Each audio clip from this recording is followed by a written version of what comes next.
there, everyone. Thank you for joining us today.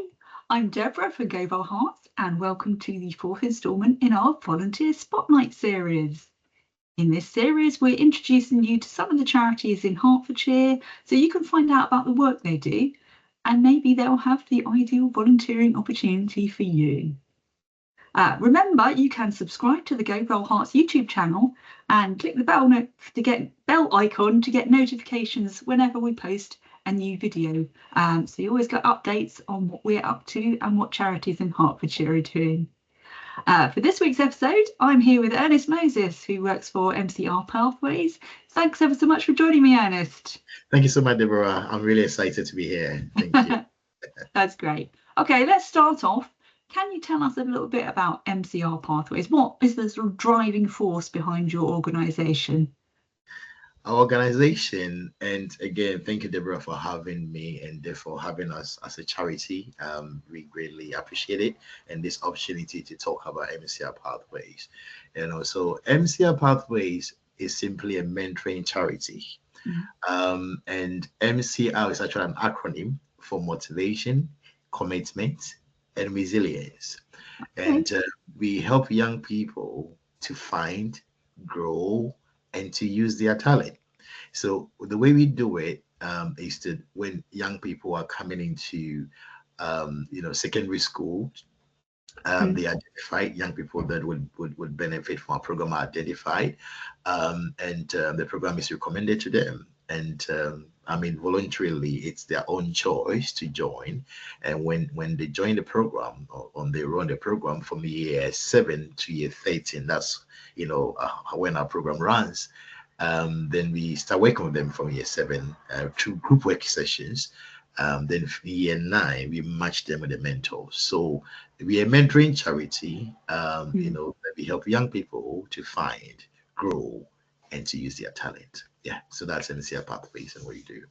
Okay, and do you operate across the whole of Hertfordshire, or are you in specific areas, or even outside Hertfordshire? We actually a nationwide charity. Okay. We are a nationwide charity. So the program actually started in Scotland. Okay. Yes, in 2007. That's when it began. So you first started in Scotland. Then in Scotland, we started in the one school, a single school called St. Andrews Secondary School, and we basically worked with young people in that school for about 5 years, developed the program, got their feedback to develop the program. Then after 5 years, it was rolled across Scotland. Then in 2021, we were launched here in Hertfordshire in 2021 October, and we've been running in Hertfordshire since then. We also launched in Surrey in 2022. Then recently we are in London as well. We're in West London, Ealing. So we are expanding. We are growing in Southeast England, but it's actually a nationwide program that started in Scotland. Yeah. Okay, that's really interesting. Thank you for that. So if someone is thinking they might like to become a mentor for you, do they need any sort of qualifications, or would it be useful to have a particular background, or is there anything that they need to do? What do they need to know? That is a very good question. As a matter of fact, that is something that we are always looking out for. We are always looking out for mentors, for people that will, walk through our doors to support our young people. So thank you for asking that question. So the mentors that we work with actually comes from all walks of life, and we have a statement that we make in our organization. What we say is that if you care, you can, and you qualify to be a mentor. So from that simple approach or basics of someone caring enough to want to support a young person, to want to make a difference, in the life of a young person, or change a young person's life, or make a difference in their community, give back to their community, be there for someone else, be a bridge to someone else. From that, human kind of yearning to support another human being, That's where it all begins. That's where it all begins. So we encourage that willingness from everyone to want to make a difference, to support a young person. That's where it all starts from.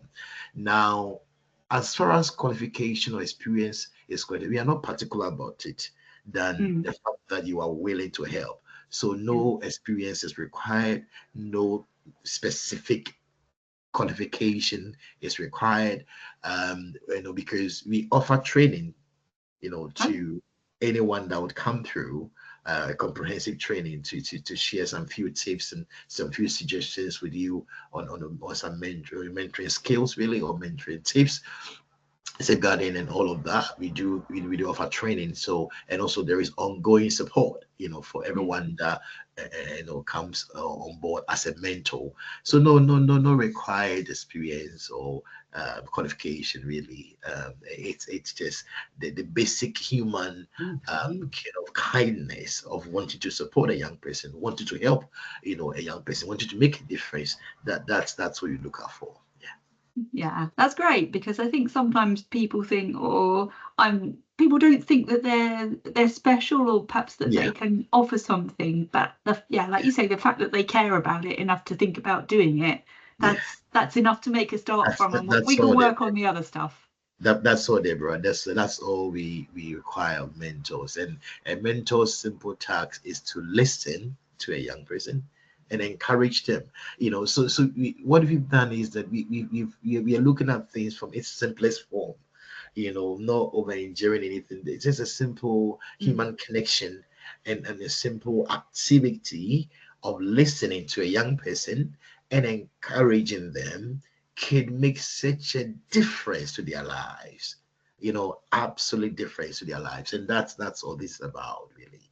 Yeah, Um, well, and we've all been young people at one point, so yeah, I guess we can all imagine how it might have felt to us when we yeah, were in secondary school, if someone had come and given us a boost like that. So I think perhaps if people feel that, then they can relate to that and think, yeah, yes, understand how that would make a difference to someone. yes, So yes. have you got any particular stories you can share with us about, a great experience a volunteer has had, or the difference that one of your volunteers has made to one of your service users?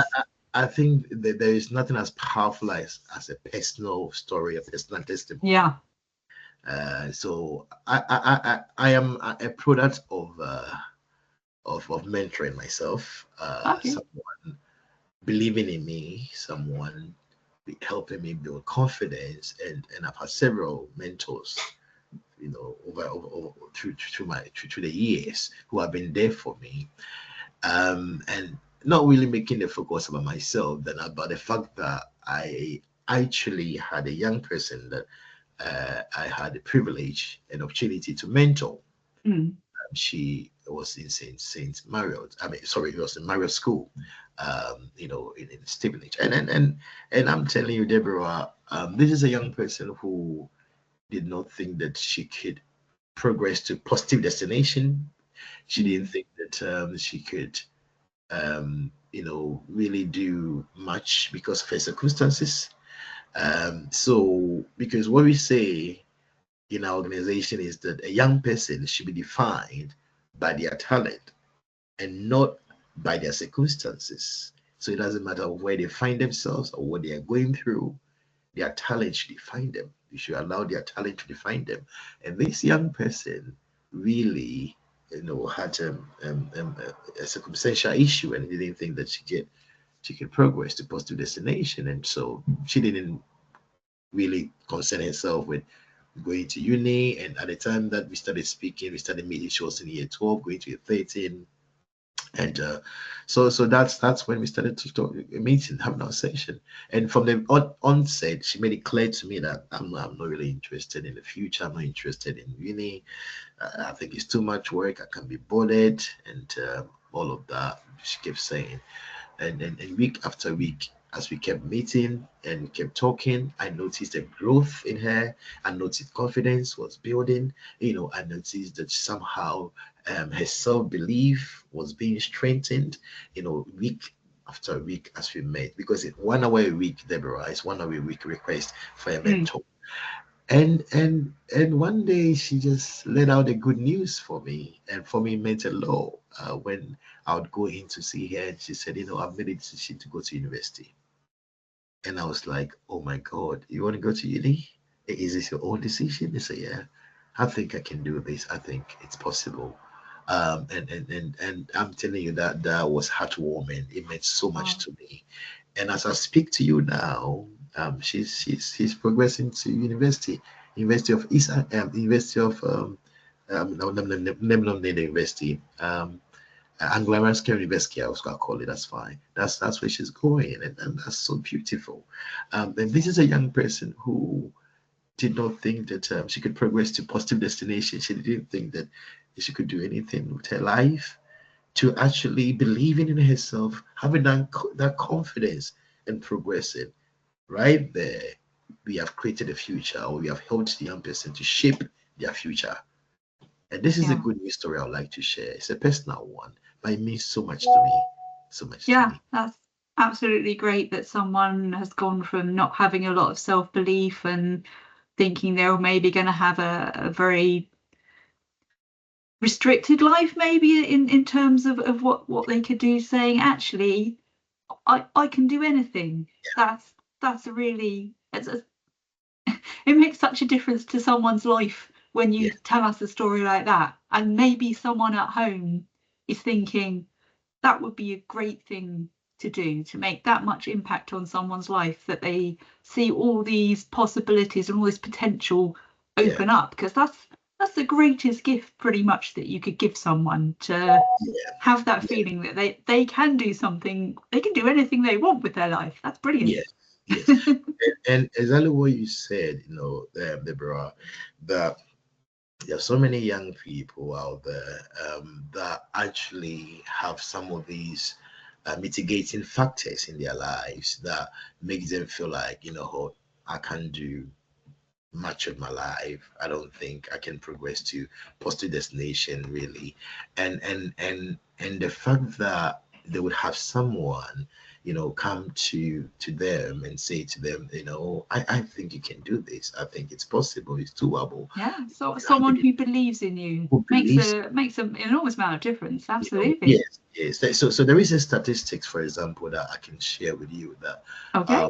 of children in care. So Yeah. care experience children compared to all other students. So in 2028, 2018 and 19, the UK government reported that young people reaching English and Maths GCSE grade 5 for looked after children, which is children in care, is just 7.2%. These are those who are making it. They are 7.2%, whilst their other peers are at 40.1%. So see the gap, 7.2% to 40.1% between the looked after children and the others. Okay. And if you look at other statistics of young people not continuing on to sustained education, employment, or training, those who don't continue, who don't progress. Now you see the gap, 37.1% of looked after children don't progress to positive destination. They don't progress. And 0.5%, of their peers are progressing. So great, right there, it's quite a gap between looked after children who are not making their GCS grade 5 and those who are making it, and looked after children who are not making it to other sustained education, employment, or training. Now, 40% of young people in youth custody are care experienced, and up to 50% of homeless population are care experienced. So, Deborah, right there, it shows us that we have so many young people who fall in the bracket of not actually making it, either being homeless or being in youth custody. So this is the kind of program that shows that there is a need. There's a need for us to rise and save the situation. Otherwise, most of these care experienced young people end up homeless or youth custody and they don't progress.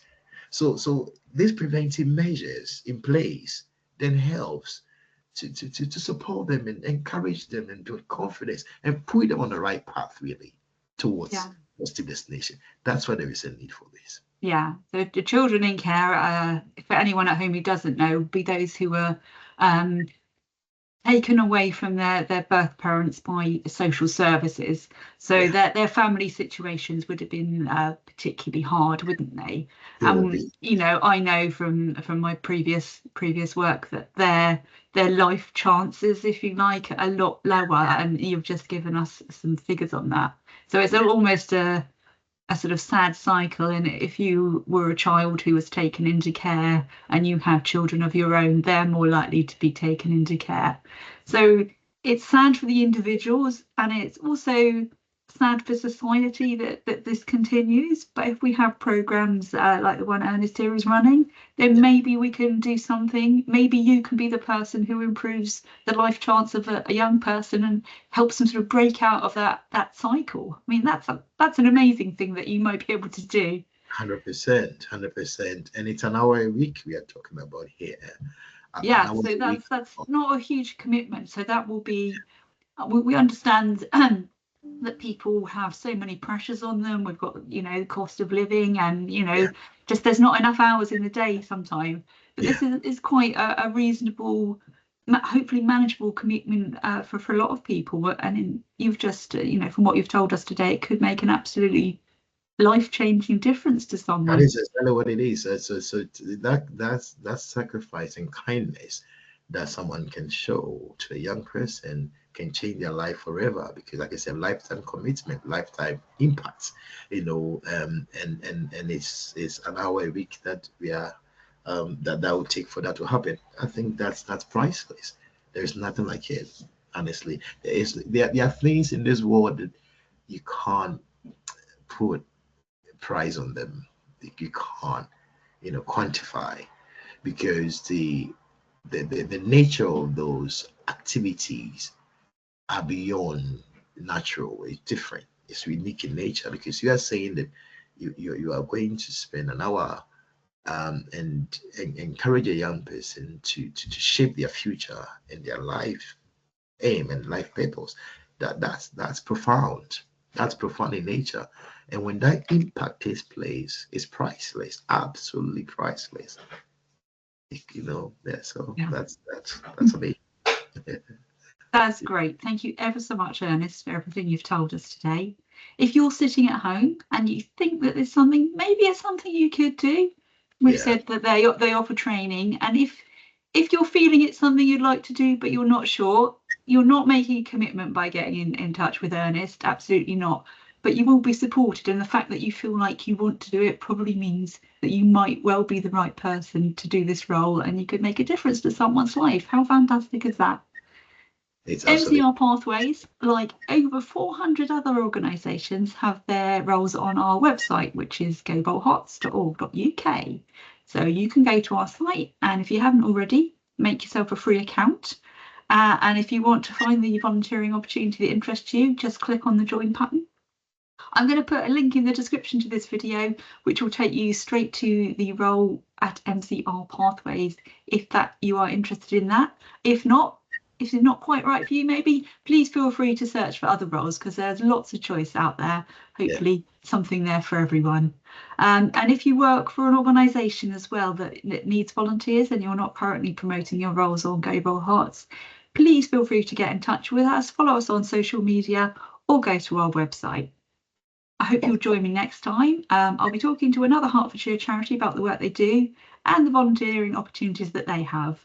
So once again, thanks very much for joining us today, and I hope to see you next time. Bye-bye. Bye.